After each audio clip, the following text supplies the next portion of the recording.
Alors, la candidature de Maurice Kamto a définitivement été rejetée par le Conseil constitutionnel. Une décision que personne ne comprend. Quand je dis personne, je dis même les gens du pouvoir ne comprennent pas. Eux-mêmes, ils savent la vraie vérité. Une seule question a été posée.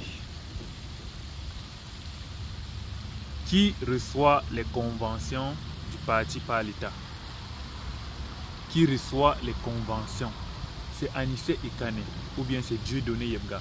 La réponse à cette question devrait automatiquement déterminer qui est le candidat légitime du Manidem. Mais je ne sais pas comment le président a, je ne sais pas sur quelle base le président a donné dans son verdict. Parce que j'ai suivi l'intervention des avocats de Kamto.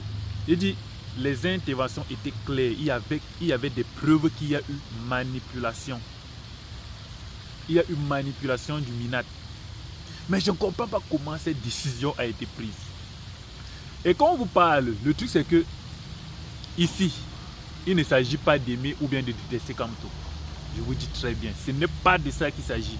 Mon problème c'est celui qui peut enlever ce régime de plus de 43 ans au pouvoir. C'est tout mon problème là-bas.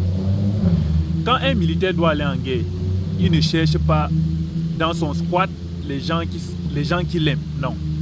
Un militaire veut dans son squat les gens qui sont performants, les gens qui sont combatifs, les gens qui peuvent l'amener à la gagne, qui peuvent amener la victoire. Et quand tu vois tous ces candidats-là, je dis, s'il s'agissait d'aimer, le candidat que moi j'aimerais qu'il soit président, c'est Cabral Libye. C'est Cabral. Moi j'aimerais très bien que Cabral Libye soit président. Mais vous-même dans votre intérieur, est-ce que vous pensez que Cabral Libye peut gagner Paul Biya? Le seul candidat que eux-mêmes ils ont peur, c'est Kamto. Vous voyez un peu, non? C'est Kamto. Et comme je vous parlais de, on veut dans son équipe, un militaire veut dans son équipe des personnes performantes, pas des personnes qu'il aime. Puisque je sais que Cabral, même les Cabral là, eux tous là, personne ne peut rien faire à Paul Biya au régime actuel. Personne. C'est pour ça que j'ai voulu que Kamto soit candidat.